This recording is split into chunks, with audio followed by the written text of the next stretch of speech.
Il y a quelques mois, c'était quoi?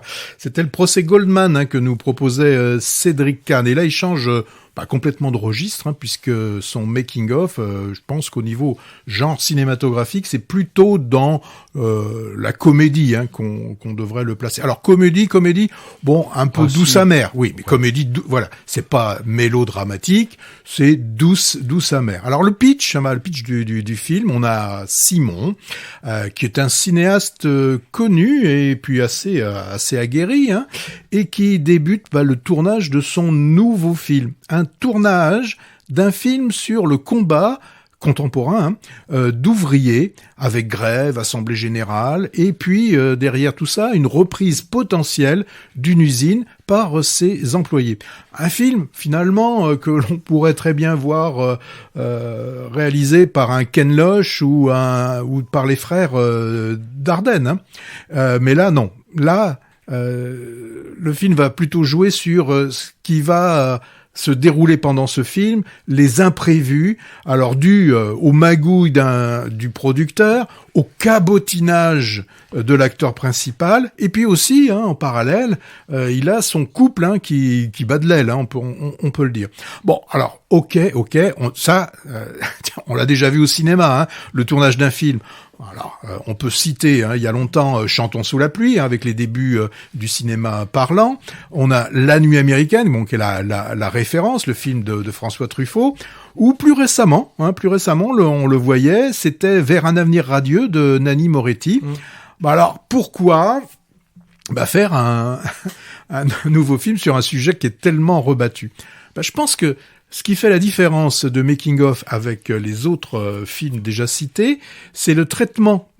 Là, la caméra, habituellement, dans tous ces films, on voit des machinistes qui se déplacent, on voit comment se font un travelling panoramique et des choses comme ça. Dans La Nuit américaine, ils nous montrent comment on arrive à faire laper le lait au petit chat. Eh bien là, ce qui fait la différence, c'est que on ne voit plus que les comédiens qui sont en train de jouer leur film et qui jouent leur rôle. Et en faisant ça, ça nous fait oublier qu'on est en train de voir un tournage. On se retrouve dans la vraie vie des ouvriers. On l'oublie le tournage.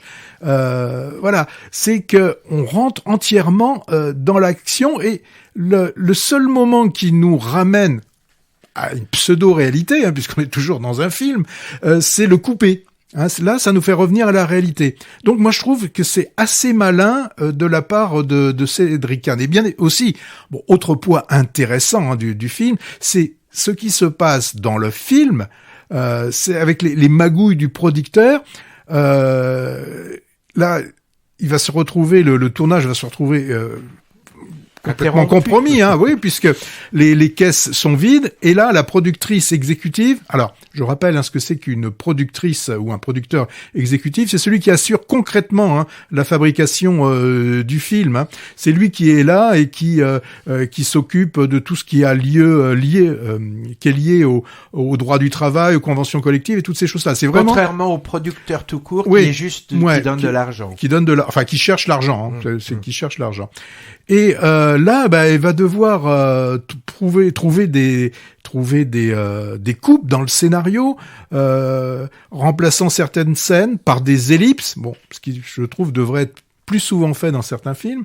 Voilà, donc on voit tout ce travail qui est fait dans le cinéma, quoi. Le cinéma, c'est pas aussi simple que ça, comme on le voit justement dans la nuit américaine. Bon, alors, où j'en étais, ce que je voulais dire aussi, c'est que ces gens qui travaillent dans le cinéma, ce ne sont pas, je vais enlever le mot artiste, eux, ça les fait vivre, les techniciens.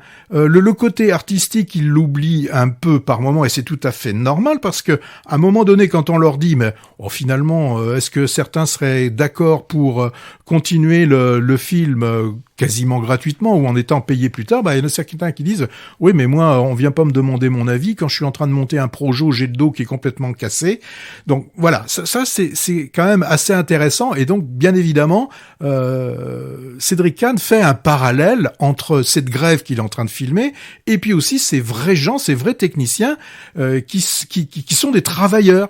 Il y a autant on peut parler du côté un peu artiste du réalisateur, les autres, ils sont là, ils font leur job. Alors, au niveau des interprètes, c'est Denis Podalides qui joue le rôle du réalisateur. Alors, lui, il est parfait dans le rôle du dépressif, mais qui va quand même tout faire pour reconquérir le cœur de sa femme et aussi de ses enfants. Et on retrouve le Jonathan Cohen dont on a parlé tout à l'heure pour le film Comme un prince. Là, il nous interprète l'acteur principal du film qui est en train d'être tourné. Alors là, au niveau du cabotinage, il est grandiose, hein. Il cabotine au carré, en fait. Ah, là, vraiment, c'est assez extraordinaire. Alors, bien sûr, hein, quand il se retrouve avec les acteurs, enfin, pas les acteurs, avec les techniciens, il reprend son rôle qu'il a de meneur, d'ouvrier de l'usine. Là, il se retrouve comme meneur des techniciens, sauf que certains lui disent ouais, c'est bien gentil, toi tu peux peut-être rester 2-3 jours sans être payé, mais si on compare ton cachet au nôtre, voilà. Donc il est excellent là-dedans. Alors une aussi dont j'ai parlé, c'est la productrice exécutive. Elle est celle qui a les pieds sur terre, c'est Emmanuelle Berco, et qui est vraiment juste dans son interprétation. Et je terminerai pour citer Stéphane Crépon, que l'on avait vu aussi, lui aussi dans le bureau des légendes. C'est le jeune, ça. C'est le jeune, oui. Alors lui, il est aussi, moi je l'avais bien aimé dans Peter von Kant. Et là, lui, c'est le jeune scénariste qui rêve de cinéma et qui va être le réalisateur du making-of, donc du film sur le film. Et bien évidemment, on reconnaît dans ce Stéphane Crépon, dans ce jeune, on retrouve forcément le jeune Cédric Kahn qui a commencé certainement le cinéma de cette façon. On n'oublie pas aussi, et là c'est Xavier Beauvois qui est celui qui joue le rôle du producteur, pas toujours très net. Moi, c'est un film que je recommande. C'est une comédie très agréable. Ouais, le cinéma au cinéma. Le film dans le film, quoi. Les dessous et les turpitudes du tournage d'un film. Un peu la tarte à la crème, hein, tellement il y a de films qui racontent ça. D'ailleurs, dès le muet, Méliès, Chaplin l'ont fait. Buster Keaton dans le Cameraman, donc, l'a fait aussi. Et tu as cité tout un tas de films, en effet, qui parlent de ça. On peut rajouter 8,5 de Fellini, la dernière folie de Mel Brooks, ça tourne à Manhattan. La mise en scène du tournage d'un film est souvent vue sous l'angle de la comédie, voire la satire, à une exception près quand même, c'est le mépris de Godard, carrément tragique là. Hein. Donc le making-of de Cédric Kahn s'inscrit dans la veine comique et s'ajoute à une pléthore de films. Alors tu as cité très récemment Vers un avenir radieux, mais il y a eu le tournage d'un AV de série Z, c'était coupé. Voilà. Il y a eu le livre des solutions très récemment de Michel Gondry, compétition officielle aussi, par exemple. Babylone. Dans Babylone, on a plusieurs scènes de tournage hollywoodien épiques de la période à cheval entre le muet et le parlant. Et puis, ça tourne à Séoul, très récemment, mais vraiment oubliable. Et on peut même ajouter à cette liste The Fabelman, qui met en scène les premiers tournages maison du futur cinéaste star Steven Spielberg. Making of sur ce thème, je trouvais très bien fait, avec les images finalement de 3 films imbriqués. On croit vraiment aux 2 histoires racontées, celle de la fiction sociale et celle ironique du tournage de cette fiction, où tout part en sucette, auquel se superpose le côté méta avec le jeune chargé de filmer le réalisateur. À noter, Patrick, tu as cité les acteurs, mais c'est pas un hasard. Dans les rôles principaux, Cédric Kahn s'est entouré d'acteurs cinéastes. Denis Podalides, Valérie Donzelli, Emmanuelle Berco, Xavier Beauvois et même Jonathan Cohen réalisent eux aussi des films. Et ils ont sûrement apporté leur vécu pour nourrir le film. Hein. Le cinéma qui se regarde le nombril ou qui se mord la queue, comme on veut, paraît donc avoir de beaux jours encore devant lui. Oui, c'est aussi parce que c'est un thème qui fascine le spectateur. Hein.